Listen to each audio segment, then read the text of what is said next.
Cousin seated me at kids' table until the waiter brought my card for the $8,500 bill. But that moment of satisfaction came much later. The humiliation had to come first. My cousin seated me at the kids' table until the waiter brought my card for the $8,500 bill. The humiliation came first. Subscribe and leave a like to see what happened next. It all started when I walked into the grand ballroom of the Fairmont Hotel. Chandeliers dripped with crystals, and the air smelled of lilies and expensive perfume. My cousin, Jessica, was getting married to a man named Carter, who seemed to be a carbon copy of her, obsessed with appearances and brand names. They greeted me at the door, their smiles as bright and fake as the diamonds on Jessica's necklace. "Sarah, you made it," Jessica said, her eyes scanning my simple black linen dress. It was a designer piece that cost more than her shoes, but its elegance was quiet. She wouldn't recognize it. To her, value was about loud logos and glitter. We were starting to worry. Traffic must be awful coming from your side of town. I just smiled. I wouldn't miss it for the world. Carter wrapped his arm around her. "We have a seating chart, of course. Everyone has their place." He handed me a small card. "Table 23. I scanned the large, ornate chart near the entrance. Tables 1 through 22 were arranged beautifully around the dance floor. Table 23 wasn't on the chart. A staff member saw my confusion. "Table 23? Oh, that's over here, miss," he said, gesturing towards a dark corner near the swinging doors to the kitchen. And there it was, a small, wobbly round table, barely large enough for 3 people. It had paper napkins instead of the fine cloth ones on every other table. Next to the water glasses were 2 juice boxes. Sitting there, with a look of resigned disappointment, was my Aunt Carol. Aunt Carol was my mom's older sister, a retired schoolteacher who lived on a modest pension. She was one of the kindest people I knew, but in Jessica's world, kindness didn't pay for a Gucci bag. "Oh, honey," Aunt Carol said as I sat down, "I guess we're the and others on the guest list." I looked around.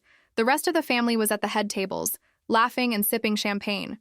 They were all dressed to the nines, their jewelry glinting under the lights. Jessica and Carter had made it very clear who they considered important. It made me think of what my dad always said before he passed away. Money is loud, but wealth is silent. He had built his software company from nothing, and he never forgot where he came from. He left me more than comfortable, a fact I never shared with my flashy relatives. They all assumed I was just a struggling librarian because I chose a quiet life. Throughout the dinner, the humiliation continued in small ways. Our table was served last. Our water glasses remained empty while waiters buzzed around the other guests. Jessica and Carter gave their wedding speech, thanking their wonderful and successful family for their support. They never once glanced in our direction. I watched them flaunt their supposed wealth. The ice sculpture of 2 swans, the 7-tier cake that probably cost a fortune, the live band they'd flown in from New York. It was a performance, a show designed to scream, "We've made it." Aunt Carol sighed, picking at her cold piece of chicken. "I don't know why I even came, Sarah. Your cousin hasn't spoken a kind word to me in years. She just wanted another gift for her pile." "I know, Auntie," I said, patting her hand, "but we're here for each other." Then came the moment that changed everything. The band took a break, and the DJ played a slow song. Carter took the microphone. "And now, a special dedication," he announced. "This is for our parents, and for all the people who have supported our journey to the top. We couldn't have done it without you." He and Jessica started to dance. Other couples joined them. From across the room, I saw my other cousins laughing, pointing subtly toward our little corner table. One of them mimed drinking from a juice box and pretended to fall asleep. The shame was a hot flush on my cheeks. It wasn't just for me. It was for Aunt Carol, who had babysat Jessica her entire childhood. It was for the memory of my father, who had quietly paid for Jessica's college tuition without ever asking for a thank you. A cold anger, sharp and clear, settled in my stomach. I had come here to celebrate family, even a dysfunctional one. I had been willing to endure the snobbery, but laughing at Aunt Carol? That was a line they shouldn't have crossed. I watched Jessica twirl in her $1,000 dress, her face a mask of smug satisfaction. She thought she was the queen of this castle she'd built on debt and arrogance. She had no idea the foundations were about to crumble.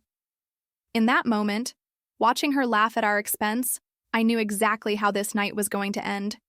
She just didn't. The music swelled and died down, and Jessica and Carter returned to the head table, accepting toasts and laughing loudly. I felt a strange calm settle over me. The hot flush of shame was gone, replaced by a cold, precise anger. It was time to act. "I'll be right back," I whispered to Aunt Carol, giving her hand a squeeze. She just nodded, looking tired. I stood up and walked away from our forgotten corner, my steps measured and calm. I moved past the tables of laughing, well-dressed relatives, none of whom gave me a second glance. I wasn't looking for them. I was looking for the person in charge. I found a waiter clearing plates and asked to speak with the hotel's event manager. A moment later, a man in a crisp tuxedo with a worried expression approached me. His name tag read, Martin. "Is everything all right, miss?" he asked, his voice low and professional. "Everything is wonderful," I said with a pleasant smile. "So wonderful, in fact, that I'd like to arrange a small surprise for the bride and groom." Martin looked relieved. "Of course, we can arrange for a bottle of champagne or perhaps a dessert platter for their suite." "I was thinking of something a little bigger," I interrupted gently. "I'd like to anonymously cover the cost of the dinner service for all the guests, the food portion of the bill." Martin's eyes widened. He blinked a few times, as if he hadn't heard me correctly. "Miss, that's an incredibly generous gesture. The dinner service alone is $8,500. "I'm aware," I said, pulling a sleek black credit card from my small clutch. It was the one my father had insisted I get for emergencies. He called it his peace of mind card. I handed it to Martin. He took the card, his eyes glancing down at the heavy metallic surface and the name engraved on it. His professional composure flickered for a second, replaced by genuine shock. He looked from the card back to my simple linen dress, and I could see the calculations running in his mind. "There's just one condition," I said, my voice still light and friendly. "Anything," he breathed, his tone now filled with a new kind of respect. "I want it to be a surprise until the end of the night. When it's time for the final toasts, right before the cake cutting, I want you to have the head waiter bring the paid receipt for the dinner service directly to me." "To table 23. I paused, letting the instructions sink in. "And when you present it, I want you to simply say, 'Madam, as requested, the bill for your guests' dinner.' Make sure you say it loud enough for the nearby tables to hear." Martin looked puzzled. "To table 23, but the head table is number 1. "I know," I said. "Table 23. It's very important." He must have decided that rich people had their quirks. "As you wish, miss." He took the card and disappeared toward his office. I felt a small, sharp thrill. The trap was set. It was quiet. It was subtle. And it would be devastating. My father's voice echoed in my mind again. "Money is loud, but wealth is silent." Jessica and Carter had been screaming all night. I hadn't said a word. I walked back to our little table by the kitchen doors. Aunt Carol was staring into her half-empty water glass. "Let's go home, Auntie," I said softly, helping her with her coat. "We've paid our respects." She looked up, her eyes grateful. "Oh, Sarah, can we? I don't think I can handle another minute of this." We didn't say goodbye to anyone. No one would notice we were gone anyway. We slipped out through a side exit, the cold night air a welcome relief after the stuffy, perfumed ballroom. As we walked to the valet, I could hear the muffled sound of the band starting another upbeat song, the sound of forced joy. In the car, Aunt Carol was quiet for a long time. Finally, she said, "Thank you for sitting with me, honey. It meant the world." "I'd always sit with you, Auntie," I replied, meaning it more than she knew. She sighed. "It's just, they think they're so much better than everyone else. Your father, he never acted like that. He had more success in his little finger than Carter will ever see in his life, and he treated the janitor with the same respect as a CEO." "I know," I said, my hands tightening on the steering wheel. Some people never learn that lesson. But I had a feeling Jessica and Carter were about to get a crash course. She had wanted a wedding that everyone would talk about for years. I was going to give her exactly that. The final act of the evening hadn't happened yet, and I had already bought my ticket for the front row seat. All I had to do now was wait for the show. I drove Aunt Carol home to her small, neat bungalow with the porch swing she loved so much. The house was filled with the quiet dignity of a life well lived, a stark contrast to the hollow grandeur of the ballroom we'd just left. She hugged me tightly at the door. "You're a good girl, Sarah," she said, her voice a little thick with emotion. "You have your father's heart." That was the highest compliment she could give.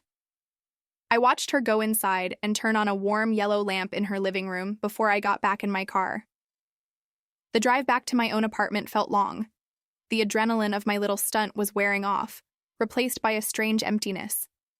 I had set the bomb, but I wouldn't be there to see the explosion. My apartment was on the 4th floor of a walk-up building. It was simple, comfortable, and a place where I could be myself. I kicked off my shoes and sank into my worn-out armchair, the one I'd found at a flea market. From my window, I could see the city lights twinkling, a million little stories happening all at once. Was one of them a story of a wedding reception descending into chaos? I almost laughed. For all their talk of status and importance, their big night was going to be defined by an empty chair in a dark corner.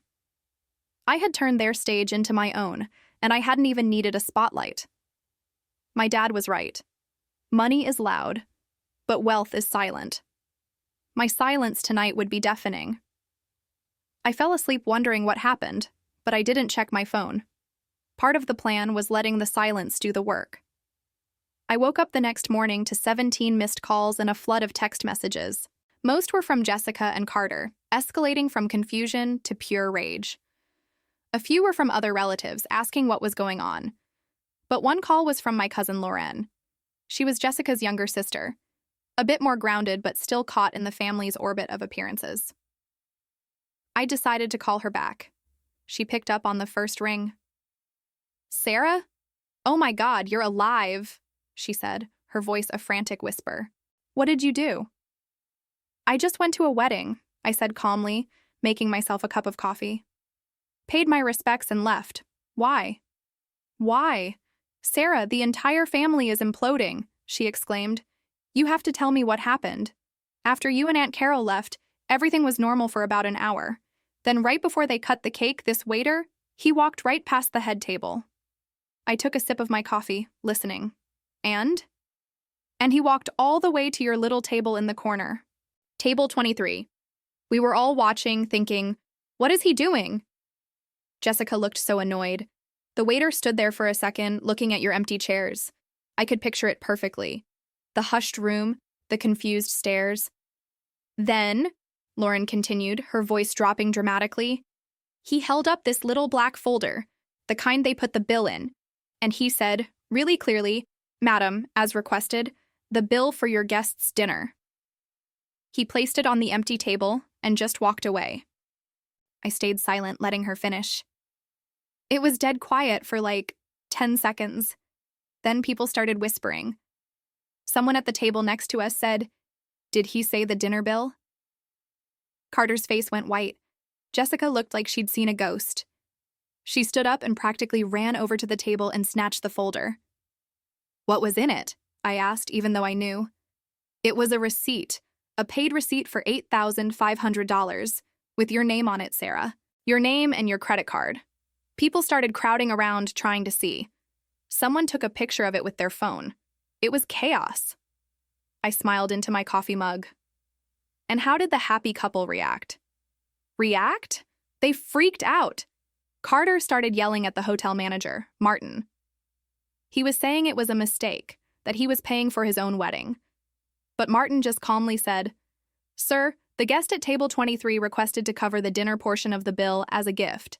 It has been processed. We cannot reverse the charge." Carter's business partners were at the next table, Sarah. They heard everything. They looked so embarrassed. I felt a sharp, clean sense of satisfaction. It wasn't just about the money.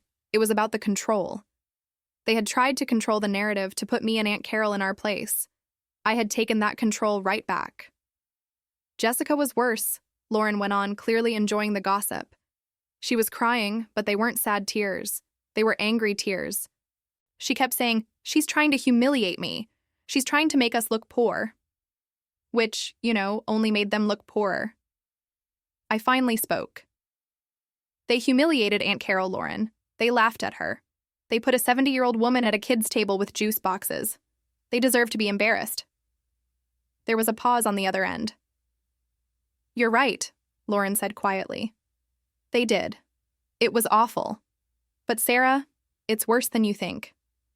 Dad told me on the way home. Carter's new business is failing. Badly. He was using the wedding to impress investors, to look successful.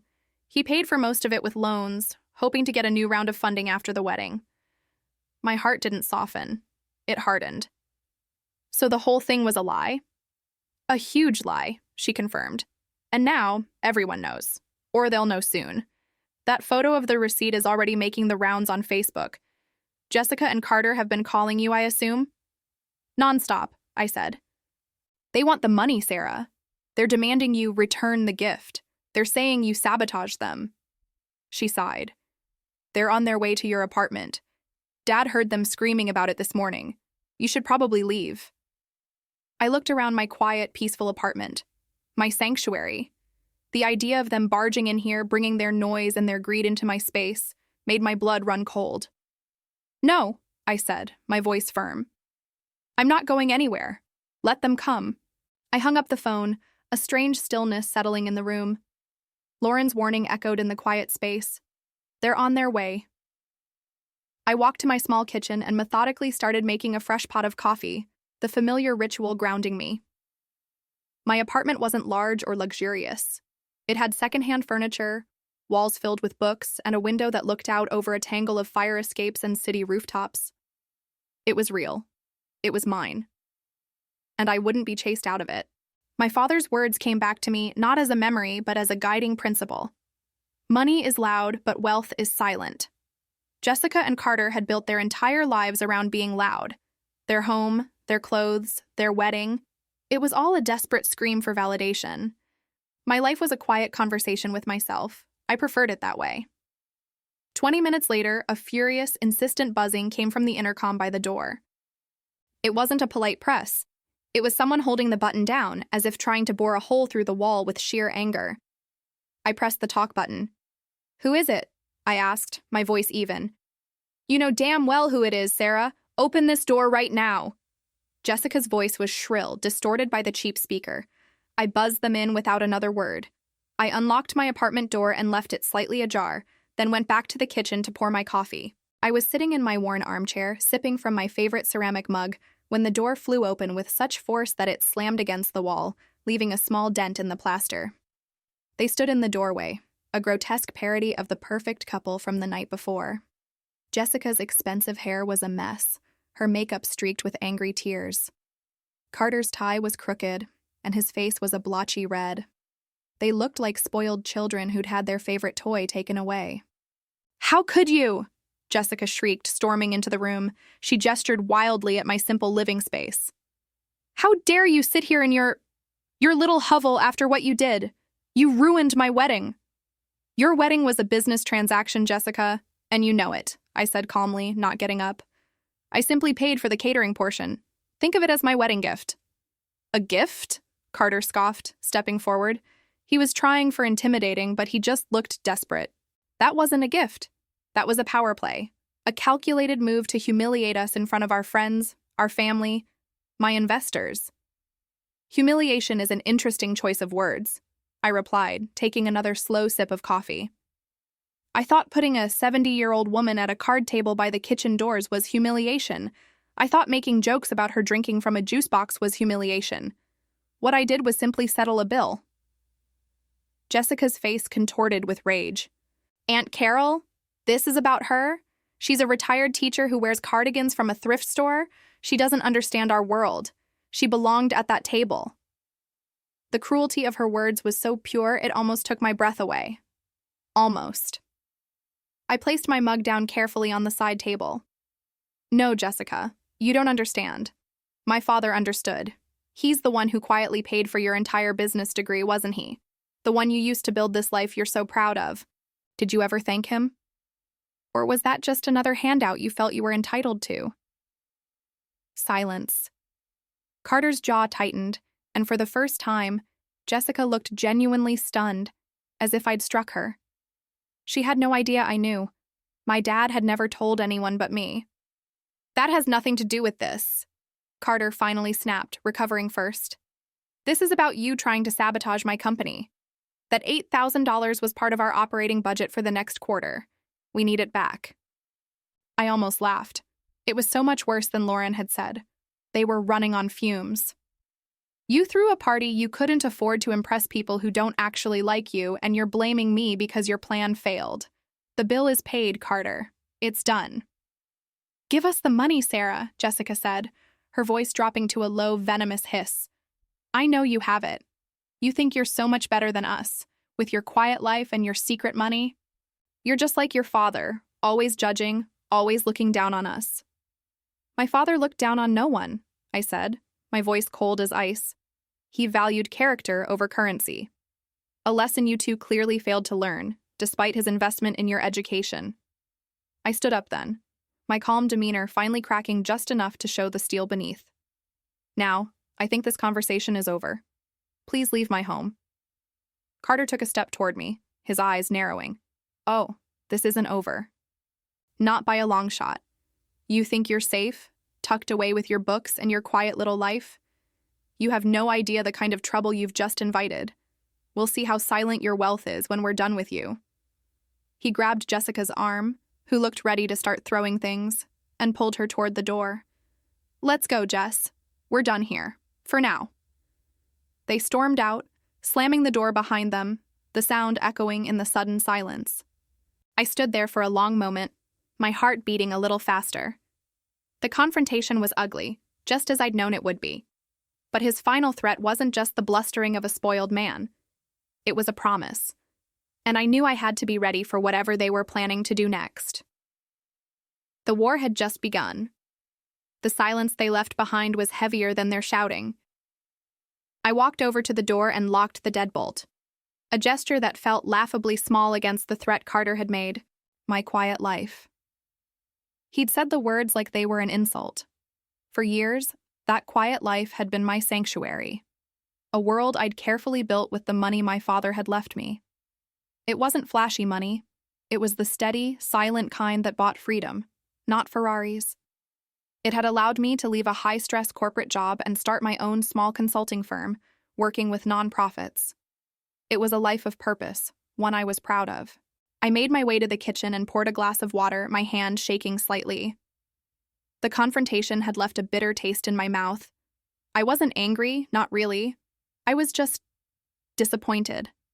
I saw so much of their parents in them, my aunt and uncle who always felt the world owed them something better. My father, their own brother, had been a constant source of their envy. He was a quiet, brilliant man who built his fortune through smart, patient investments. He never flashed his wealth. He wore the same simple watch for 30 years and drove a modest sedan.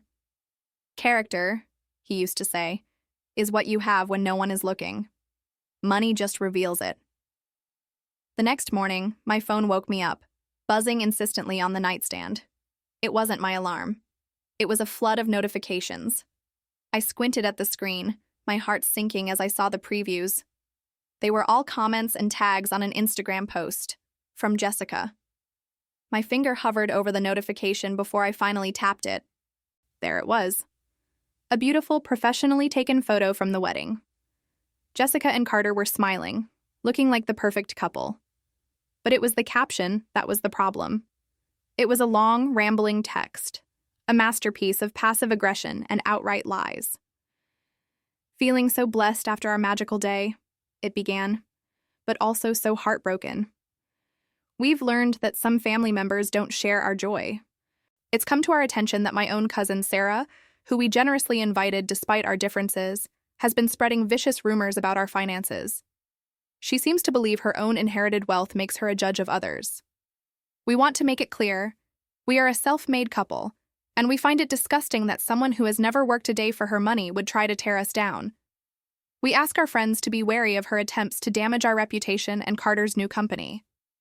We only wish her peace and hope she can one day find happiness instead of trying to destroy ours. I read it twice. My blood ran cold. Never worked a day for her money. Spreading vicious rumors. She had twisted the entire situation into a narrative where I was the villain, a lazy, jealous heiress. The comments were a nightmare, hundreds of them, People I knew, old college friends, distant relatives, all chiming in. I always thought she was a bit stuck up. So sad when family is like that. You guys are amazing. Self-made is something to be proud of. Shame on her. My phone buzzed again. It was a call from Lauren. Did you see it? She asked, her voice tight with anger. That witch! I can't believe she did that. I see it, I said quietly, scrolling through the sea of condemnation. What are you going to do? You have to respond. Tell everyone the truth, Lauren urged. And say what? I asked, feeling tired. That they threw a party they couldn't afford and I paid for it to save them from embarrassment? It'll just look like I'm proving her point. She was right. Any defense I made would sound like I was punching down, confirming the very image she had painted of me. It was a brilliant, nasty move. They hadn't come after my money directly. They had come for my reputation, the very foundation of my consulting business. My clients were charitable organizations. They valued integrity above all else. A public accusation like this, even a baseless one, could be devastating. I ended the call with Lauren, promising I'd think about what to do. I walked into my home office, the one Carter had sneered at, filled with books and research papers. On my desk was a framed photo of my father and me, taken on my college graduation day. He looked so proud. I remembered what he always said about people like my aunt and uncle, and now, like Jessica. A lie is a debt to the truth, he'd told me once after a particularly nasty family dinner. And the bill always comes due, Sarah. Always. Looking at his smiling face, I felt a surge of resolve. They thought they were being clever, using social media as their weapon. They thought I would hide, ashamed in my quiet little life. They were wrong. I wouldn't fight them on their battlefield of public opinion and petty drama. I would fight them on mine, the world of contracts, consequences, and fine print. They had mentioned Carter's company. They had been so desperate for that $8,500. Lauren had said they were in trouble, but I was starting to think it was much worse than she knew. Their whole life was a house of cards, built on debt and deception. And I knew just the person who could help me find the foundational card to pull. I picked up my phone, but I didn't open Instagram. I went to my contacts and found a number I hadn't called in years. It rang 3 times before a calm, familiar voice answered. Martin, I said, my voice steady and clear. It's Sarah. I need your help. It's about my father's estate, and my cousin. Martin's office was a time capsule from an era before social media feuds. It was on the 3rd floor of a quiet brick building downtown, the kind with a real brass plaque by the door that simply said, Martin Hayes, Esquel. Inside, it smelled of old leather and paper. The walls were lined with books, not for show, but the kind with cracked spines and faded gold lettering. There was no sleek modern art, only framed maps of old New York. It was the office of a man who dealt in facts, not feelings. He sat behind a large mahogany desk, his hands steepled, listening as I recounted the story. His face, framed by silver hair, remained placid. He was the same man who had helped my father navigate complex deals for decades, a rock of quiet competence. When I finished, I slid my phone across the polished wood, the screen still showing Jessica's post. He picked it up, putting on a pair of reading glasses. He read the entire post, and then scrolled through the comments, his expression never changing. When he was done, he placed the phone back on the desk gently. He didn't offer sympathy or outrage. He simply asked a question. What is the name of Carter's new company? Vanguard Innovations, I told him.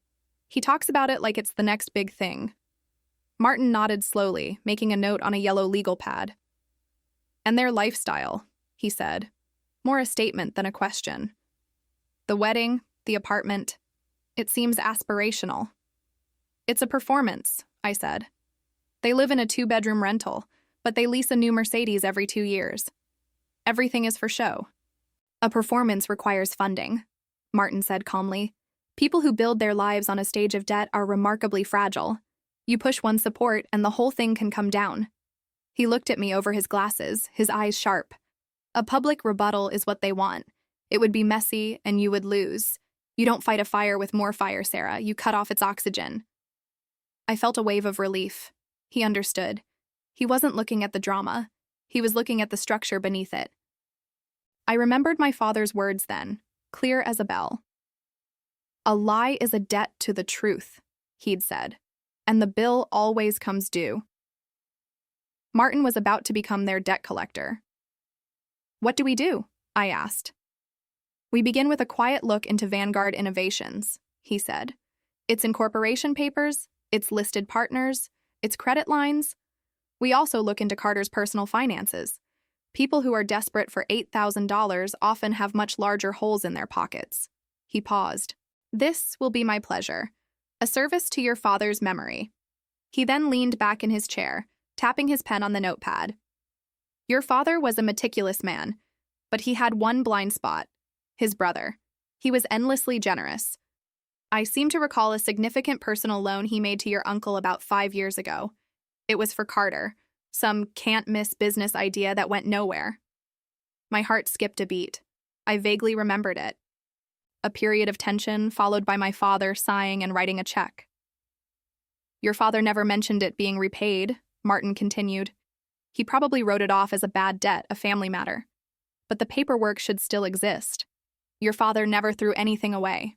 Do you still have his files in the study at your house?" "Yes," I said. "Boxes of them." "Find that loan agreement," Martin instructed. "It's likely a simple promissory note. But on the off chance there's more to it, it could be useful. It establishes a pattern of behavior." I left his office feeling like a switch had been flipped. The fog of hurt and confusion was gone, replaced by a cold, clear sense of purpose. I spent the rest of the day in my father's study. It was a room I hadn't touched much since he passed, filled with his presence. I pulled down box after box from the built-in shelves, the dust making me sneeze. Each file was perfectly labeled in his neat architectural handwriting. I went through files on investments, property deeds, and old tax returns. It was nearly midnight when I found it. A box labeled Family Matters. My hands trembled a little as I lifted the lid. Inside, there was a folder with my uncle's name, Robert, on the tab. I pulled it out and opened it on the floor. There it was, a loan agreement for $250,000, signed by my father and my uncle. Carter's name was listed as the beneficiary, the funds designated for his first solo venture, a tech startup that had supposedly crashed and burned within a year. But as I read the fine print, my breath caught in my throat. It wasn't just a simple loan. My father, ever the strategist, had structured it differently. Attached to the loan was a secondary agreement. It stated that in the event of default, which had clearly happened, my father's estate would be entitled to a 15% stake in any and all future business ventures started by Carter for a period of 10 years. The document was signed by Carter himself. The 10-year period wasn't over. It had 2 years left. Table 23, a wobbly table with juice boxes, next to the kitchen doors. What would you do in my place when faced with such blatant disrespect at a wedding? Comment your thoughts and share if you understand. They hadn't just taken a loan. They had signed away a piece of their future to the man they secretly resented. Carter's new company, Vanguard Innovations, the one he was using to build his paper empire and humiliate me with, was 15% mine. They had handed me the key to their destruction 5 years ago, and in their arrogance, they had completely forgotten about it. I sat there on the dusty floor of my father's study, the papers spread out around me like fallen leaves. The weight of the document in my hands was immense, far heavier than its few pages should have been. 15%. It wasn't just a number, it was a key. It was a weapon. A cold fire started to burn in my chest, melting away the last remnants of the humiliation I had felt at that wedding. Jessica and Carter hadn't just slighted me. They had built their entire glittering, arrogant world on a foundation my father had laid, a foundation they had forgotten and disrespected. My hands were steady as I picked up my phone. It was almost 1 a.m, but I knew Martin wouldn't mind. I dialed his number, and he answered on the second ring, his voice alert and clear as if he'd been waiting for my call. "Sarah," he said simply. "You found something." "I found everything, Martin," I replied, my own voice low and controlled. I explained the secondary agreement, the 15% stake in all future ventures, the 10-year clause with 2 years left. There was a long silence on the other end of the line, For a moment, I worried I had misunderstood, that there was some legal loophole I couldn't see. Then, Martin let out a soft, slow chuckle. It was a sound of pure, intellectual satisfaction. "Oh, your father," he said, and I could picture him shaking his head in admiration. He was playing chess while everyone else was playing checkers, always. He didn't just give a loan, he made an investment in their failure. He knew his brother, and he knew his nephew. "So it's valid?" I asked, my heart pounding. "It's ironclad?" "It is more than valid, Sarah. It is a masterpiece," Martin confirmed. "It means you are a silent partner in Vanguard Innovations. Carter may be the CEO, but you own a significant piece of his company. He has a fiduciary duty to you. He just doesn't know it yet." The implications washed over me. I wasn't just a creditor they owed money to. I was an owner they had to answer to. "What do we do now?" I asked. "Do we send them a letter? Do we sue?" "No," Martin said firmly. "That's what they would expect.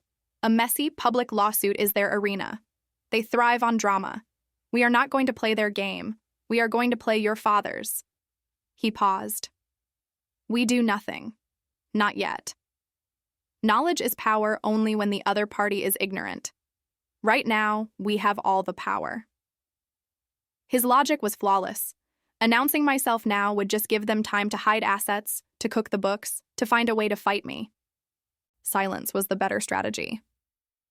"Your first step," Martin continued, his voice shifting into a more instructional tone, "is to act completely normal. If you see them, be the quiet, unassuming Sarah they think you are. Let them continue to underestimate you. That is our greatest advantage. And the second step? The second step is reconnaissance. Vanguard Innovations is a private company, but they must have investors, partners. They must be preparing for something. A public offering, a major sale. People like Carter are never satisfied. They're always chasing the next big score. I will start digging from my end, quietly. I have contacts who specialize in corporate intelligence. They can get me a picture of the company's health without raising any flags." I felt a surge of gratitude. "Thank you, Martin." "Don't thank me," he said. "I am simply honoring your father. He would have enjoyed this. Now get some rest. We have work to do." We hung up, and I sat in the quiet study for another hour, the smell of old paper and my father's faint scent of pipe tobacco comforting me. For the first time in months, I felt like I could breathe again. The game had changed. I wasn't the victim anymore. I was a player, holding a winning hand they didn't even know was in the deck. Over the next 2 weeks, I followed Martin's advice perfectly. I went to my job at the art gallery. I met friends for coffee. I lived my life. I even saw Jessica once at a grocery store. She was talking loudly on her phone about catering options for a party, her diamond ring catching the fluorescent lights. She gave me a brief, dismissive nod and turned away, completely absorbed in her world. It took everything in me not to smile. She had no idea the ground was about to crumble beneath her designer heels. Then, late on a Friday afternoon, I got an email from Martin. The subject line was simple. Update. The body of the email was short and to the point. His contacts had found something. Vanguard Innovations was on the verge of being acquired by a major tech conglomerate. The deal was worth $90 million. It was being kept under wraps until the final signing, which was scheduled to happen in 3 weeks at a press conference Carter had organized to announce a revolutionary new partnership. $90 million. Carter and Jessica weren't just getting rich. They were about to enter a new stratosphere of wealth. And 15% of that was mine. My share would be $13.5 million. The number was so large it seemed unreal. But it wasn't just about the money. It was about the timing. They were planning a huge public celebration of their success. Carter would be on a stage, basking in the glory, Jessica by his side, the perfect corporate wife. They would be at the absolute peak of their arrogance. And that's when I would make my move. That's when the forgotten partner would walk into the room. Martin's final line in the email sent a shiver down my spine. "I have secured an invitation to the press conference for you. It's time to cash the check your father wrote 5 years ago." The 3 weeks that followed were the longest of my life. They were a strange mix of mundane routine and electric anticipation. By day, I was just Sarah, the assistant curator at a small contemporary art gallery. I cataloged new pieces, answered emails, and gave tours to college students. My boss, a kind, sharp woman named Catherine, noticed I was different. "You've got a new energy about you, Sarah," she said one afternoon while we were uncrating a new sculpture. "It's good to see. For a while there, you seemed a bit lost." I just smiled. "I guess I just found a new project to focus on." It wasn't a lie. But at night, I would spread the documents Martin had couriered over to me on my small kitchen table. He had sent the original partnership agreement, now stamped and certified by a notary, sealed in a heavy protective sleeve. I would trace my father's signature with my finger. It was strong and confident, just like he was. I read the clauses over and over until I had them memorized. Clause 3B, 15% of all net profits, including those generated from the sale or acquisition of the company. That was my armor. That was my sword. The second week, Jessica and Carter made the cover of a local business journal. The headline read, "Vanguard's Visionaries, Carter and Jessica Hale on Building an Empire." I bought a copy at a newsstand and read it while eating a sandwich on a park bench. The article was nauseating. It was filled with quotes about their synergy and disrupting the industry. There was a glossy photo of them in their minimalist, all-white living room, Carter with his arm around Jessica, both of them wearing smug, self-satisfied expressions. "We believe in creating value not just for ourselves but for the community," Carter was quoted as saying. "It's about leaving a legacy." I almost choked on my lunch. His legacy was built on my father's money and ideas, a foundation he had conveniently forgotten to mention. As I stared at their picture, my father's voice echoed in my mind, a memory from a long-ago business lesson. "The best deals are signed in ink, not in handshakes, Sarah. People's memories are short, but paper remembers forever." This paper in my possession certainly did. The article only hardened my resolve. Any flicker of doubt I had, any lingering guilt about family loyalty, was extinguished by their blatant arrogance. They weren't just erasing my father. They were dancing on his grave and calling it innovation. With 1 week to go, I started to prepare. I knew I couldn't walk into that press conference in my usual gallery attire. Jessica had judged my simple linen dress. This time, my appearance had to be part of the strategy. It had to be a statement. I went to a boutique my father had once taken my mother to, a place that specialized in timeless, powerful women's clothing. I used the last of my savings to buy a single, perfect outfit, a tailored suit in a deep charcoal gray. It wasn't flashy or covered in logos. It was just impeccably made, with clean lines and a sharp silhouette. It was the kind of suit worn by a woman who owned boardrooms, not just attended parties in them. When I tried it on, I saw a different version of myself in the mirror. I saw a woman who was not to be underestimated, a woman who held a $13.5 million secret. The day before the press conference, my phone rang. It was Martin. His voice was calm and steady, a reassuring anchor in my sea of nerves. "Are you ready, Sarah?" he asked. I took a deep breath, looking at the gray suit hanging on my closet door. "I am." "Good," he said. "I've reviewed the final acquisition details. Everything is proceeding as we thought. They're expecting the deal to close by the end of the week, pending the announcement tomorrow. The stage is set." "What do I do? Do I just stand up and interrupt?" I asked, my heart starting to beat a little faster. "No," Martin said, his tone firm. "That's not how we play this. You don't need to be loud to be heard. Carter will give his speech. He'll announce the acquisition. He'll probably bring the CEO of the acquiring company, a man named Robert, on stage. Let them have their moment. Let them bask in it. And then? And then, during the question and answer session, you will walk to the microphone. You will wait your turn patiently. And when they call on you, you will introduce yourself." He paused for a moment, letting the weight of his next words sink in. "You will introduce yourself as the representative of your father's estate, the forgotten partner, and a 15% owner of the company they just sold." His words hung in the air long after I ended the call. "You will introduce yourself as the representative of your father's estate." It sounded so simple, so direct. Yet, my stomach was a knot of ice and fire. This wasn't just about money. It was about reclaiming a name, an identity they had tried so hard to bury. That night, sleep was a stranger. I lay in bed, staring at the ceiling, the city lights painting shifting patterns through my window. I thought about my father, about the countless hours he'd poured into building that company from the ground up in our garage. I remembered the smell of sawdust and ambition that always clung to his clothes.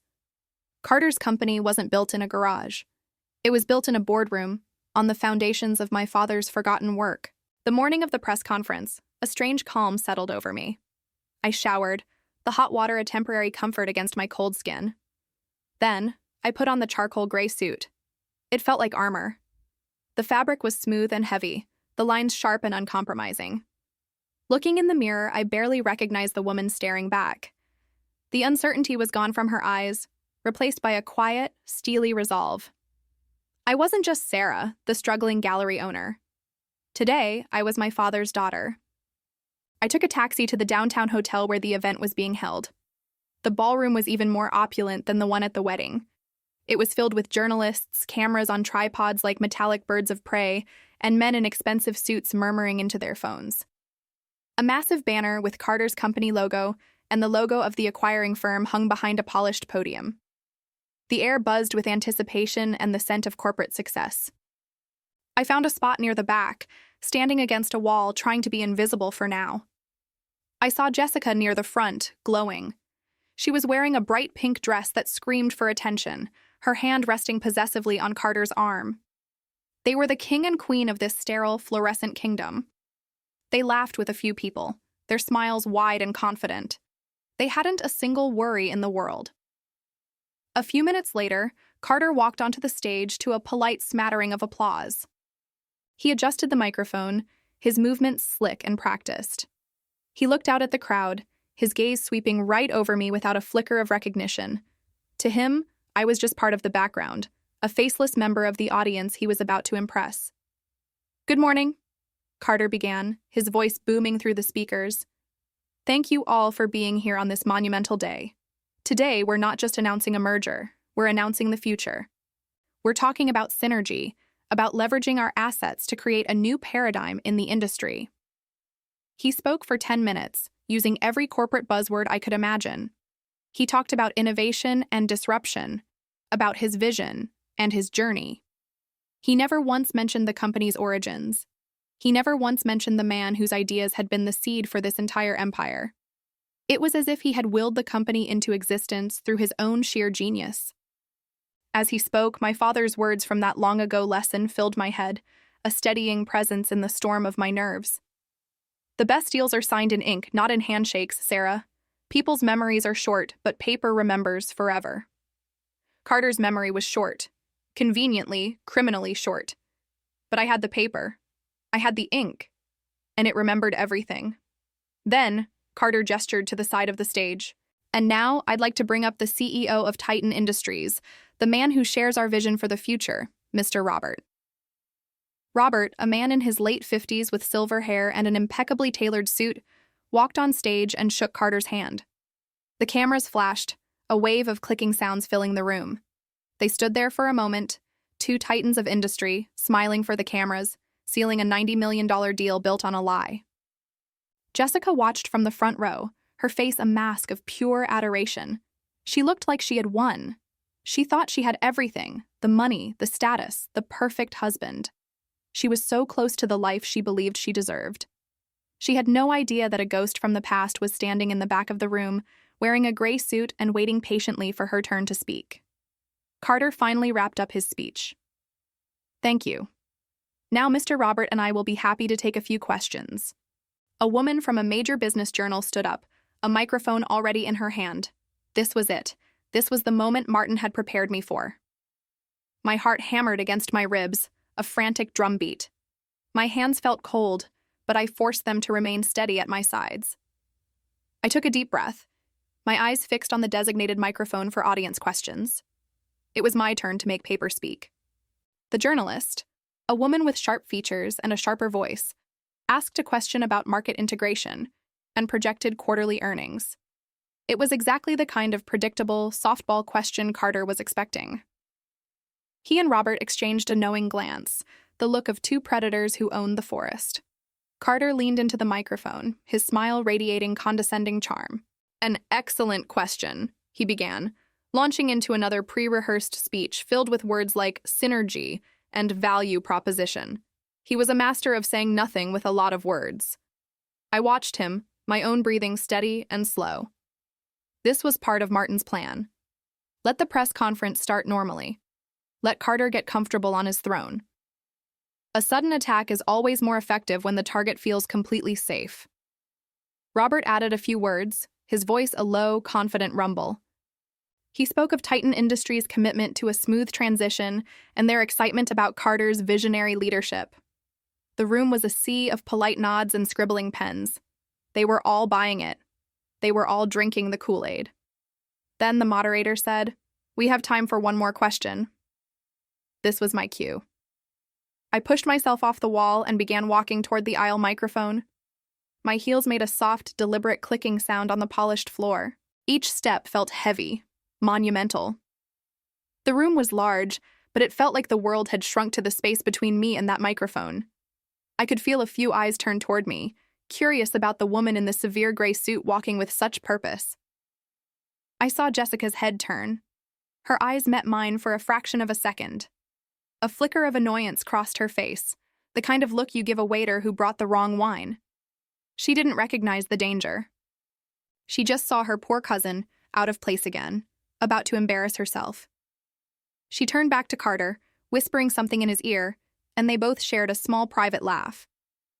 That laugh was a gift. It burned away the last of my nerves and replaced it with ice.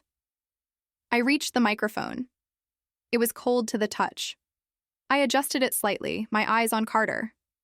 He was still smiling, waiting for the next easy question.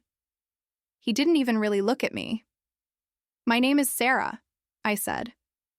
My voice came out clear and strong, amplified throughout the massive room. It didn't tremble. "I'm not a journalist." A murmur went through the room. Carter's smile tightened at the edges. The moderator started to step forward, ready to intervene, but I kept talking. "I'm the daughter of Arthur Evans," I said, pausing to let the name hang in the air. There was no reaction. Of course there wasn't. That was the point. Carter had erased him so completely. It was as if my father had never existed.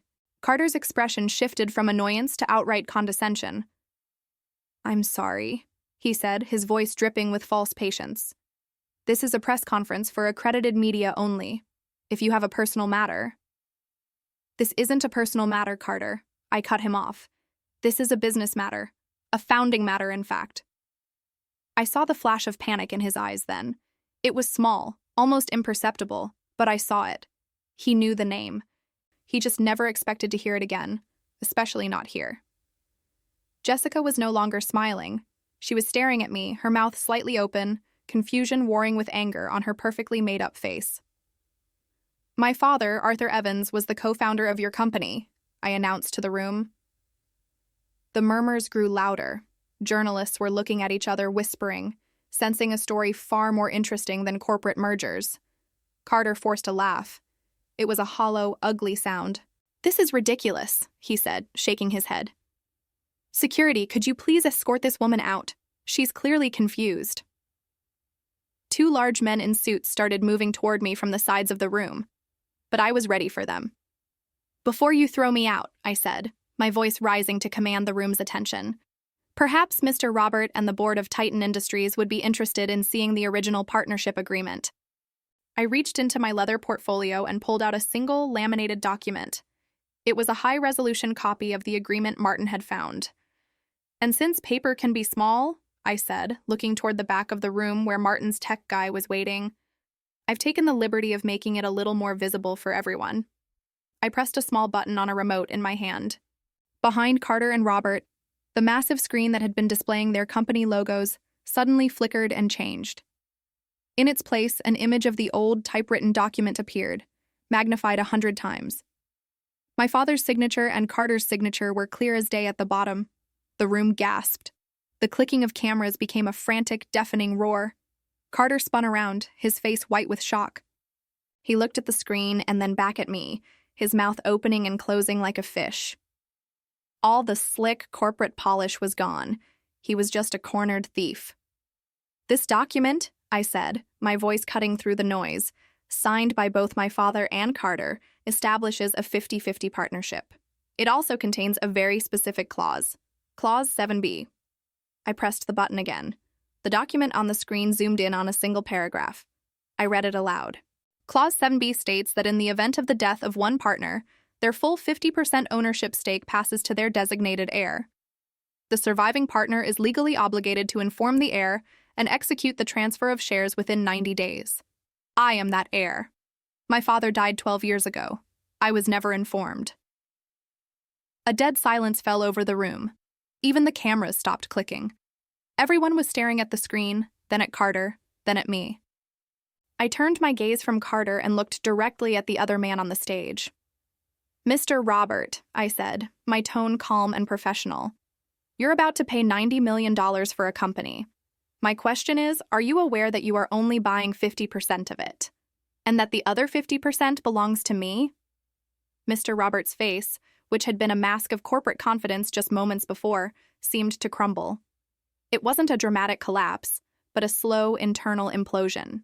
His smile froze, then sagged at the corners. He stared at me, then at the giant screen behind him, as if trying to reconcile two different realities. The $90 million deal was turning to ash right before his eyes. Carter, on the other hand, had no such composure. "That's a lie!" he shrieked, his voice cracking. "It's a forgery! She's crazy! She's always been jealous of me. Of us!" He gestured wildly toward my cousin Jessica, who was standing near the front row, her face a pale, horrified mask. Her big day, her perfect society wedding, was now the scene of a corporate takedown. I saw a single perfect tear of rage roll down her cheek, smudging her expensive mascara. The room, which had been silent, erupted. Reporters were shouting questions, their cameras flashing like a strobe light. "Mr. Carter, is the document legitimate?" "Mr. Robert, was Titan Industries aware of this partnership clause?" Sarah, what's your last name?" Robert held up a hand, trying to project an authority he no longer possessed. "Ladies and gentlemen, please," he said, his voice strained. "This is clearly a baseless accusation designed to disrupt a private event. This document has not been authenticated." He turned his gaze on me, his eyes cold and hard. "Security," he barked, pointing at me. "Escort this woman from the premises, now." Two large men in black suits started moving toward me from the sides of the ballroom. I didn't flinch. I didn't move. I just held Robert's gaze. "Before you do that, Mr. Robert," I said, my voice still calm and carrying across the room, "you might want to consider the legal implications of forcibly removing the co-owner of the company you're trying to acquire. I don't think your board would appreciate the lawsuits." The security guards stopped in their tracks, looking uncertainly at Robert. He looked trapped. Throwing me out would be an admission of guilt. Letting me stay would be an admission of defeat. I decided to make the choice for him. I turned my attention away from him and Carter, addressing the men and women sitting in the front rows, the board members of Titan Industries. I recognized their faces from the research Martin and I had done. "Members of the board of Titan Industries," I began, addressing them as if we were in a conference room. "My name is Sarah Clark. My father was David Clark. Some of you may remember him." I saw a flicker of recognition in the eyes of an older man with silver hair. His name was Arthur, and he'd been on the board for 30 years. "The document on the screen is real," I continued, "and I have the original notarized copy right here, which my lawyer, Martin, has already verified. Mr. Carter here has been illegally collecting 100% of the profits from a company he only owns half of, for 12 years. The room was dead silent again. Everyone was listening to me. Carter was sputtering, trying to form words, but nothing came out. "My father trusted him," I said, looking at Carter for the first time since the reveal. His eyes were wide with panic. "He was my father's protege, his friend. And when my father died, he didn't just steal his company. He stole his legacy. He let me believe my father died with nothing." I let that hang in the air for a moment. The personal betrayal was, in many ways, more damning than the financial crime. Then I turned back to the board. "So, Mr. Roberts' offer of $90 million is for 50% of the company, which means the company's full valuation is $180 million. My half," I said, doing the simple math out loud, "is worth $90 million.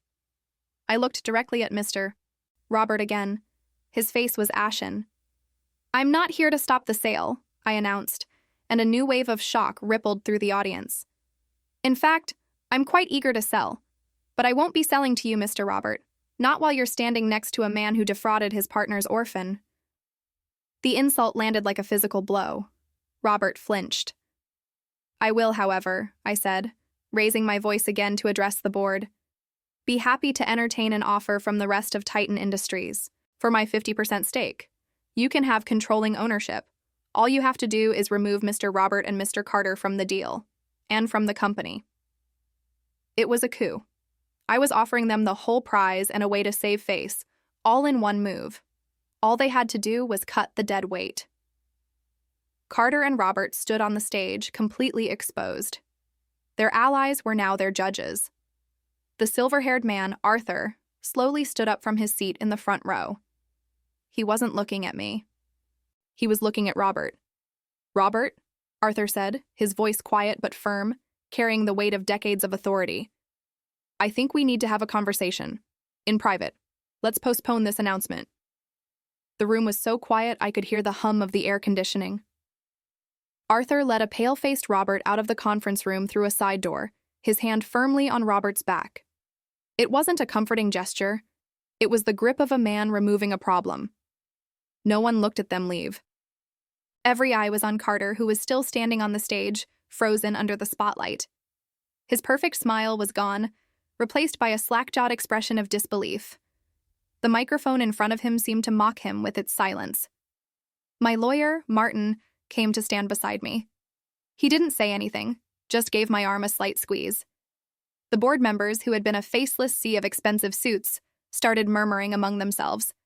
They weren't looking at me with pity or anger. They were looking at me with calculation. I wasn't a girl in a simple dress anymore. I was $90 million and a controlling stake in a company they wanted. We were shown to a small private office to wait. For 20 minutes, the only sound was the ticking of a grandfather clock in the corner. Finally, the door opened and Arthur walked in alone. He closed the door softly behind him. "Ms. Sarah," he said, his voice calm and level, "Titan Industries would like to formally apologize for the oversight regarding your father's estate, and we would like to formally accept your offer." It was that simple. No arguments, no negotiations. Carter and Robert had made themselves liabilities, and I had offered the board a clean way out. Business was just that. Business. Martin handled the handshakes and the initial paperwork. I just stood there, feeling the weight of 12 years begin to lift from my shoulders. As we left the hotel, I saw them. Carter was being flanked by 2 large security guards, who were guiding him firmly toward a service exit. Jessica was trailing behind them, her couture wedding dress looking absurd and out of place in the sterile hallway. "You can't do this," she was saying, her voice thin and reedy. "We have guests. This is my wedding day." One of the guards didn't even turn around. "Ma'am, this is a corporate matter now. Please step aside." Jessica saw me then. Her eyes, usually so full of smug superiority, were now wide with a desperate, ugly panic. She started to walk toward me, her hand outstretched, but then she stopped. She must have seen the look on my face. It wasn't triumph. It wasn't anger. It was just nothing. She and her world had become completely irrelevant to me. The next morning, the financial news was buzzing. Titan Industries CEO Robert resigns effective immediately. Carter under investigation for embezzlement and fraud. The stories were clinical, stripping away all the glamour and leaving only the cold, hard facts of their greed. They had built a world on appearances, and it had vanished overnight. 2 days later, I was sitting in a small sunlit cafe 2 towns over, a place they would never think to look for me. I was just stirring my tea when a shadow fell over my table. It was Jessica. She looked like a ghost. She wore a pair of oversized sunglasses, but I could see the dark circles under her eyes. Her hair was a mess, and her expensive silk blouse was wrinkled. "Sarah," she said, her voice barely a whisper. "You have to help me. They've frozen everything. Carter's accounts, my accounts, the house. They're going to take the house." I took a slow sip of my tea. "Why would I help you, Jessica?" "Because we're family," she cried, and a few people at nearby tables looked over. "Family?" I said, keeping my voice low. Family doesn't seat you at the kids' table when you're 28 years old. Family doesn't mock the home you grew up in. Family doesn't stand by while their husband profits from a dead man's stolen legacy. Tears started streaming down her face, ruining her carefully applied makeup. I didn't know all of it, I swear. Carter told me your father left you nothing. And you believed him because it was convenient, I said. It fit the story you wanted to tell about me. The poor, pathetic cousin. It made you feel better about yourself. She started sobbing, a raw, broken sound. Please, Sarah, just some money. Enough to get a lawyer for him. Enough to live. I placed a $20 bill on the table. This is for your coffee, I said, standing up. The rest, you'll have to figure out on your own. I'm done cleaning up your messes. I walked out of the cafe and didn't look back. The $90 million arrived in a trust account managed by Martin a few days later. It felt unreal. An abstract number on a screen. It wasn't the money that mattered. It was the truth. I used a portion of it to buy an old brick building downtown. It had good bones, my father would have said. Solid and dependable. For the next few weeks, I oversaw the renovations myself. The day the sign went up, I stood across the street and just looked at it. The David Hale Foundation for Ethical Business. My father's middle name, my family's name. My father used to say, "True strength isn't about the noise you make, but the foundation you build." Carter and Jessica had built their lives on noise, on glitter and brands and loud declarations of their own importance. And it had all crumbled into dust. I had spent 12 years in silence, building something quiet and strong inside myself. And now, I was finally ready to build something in his name that would last. I smiled, a real, genuine smile, and walked across the street to my new beginning. From the kids' table to a foundation bearing my father's name, I built something strong.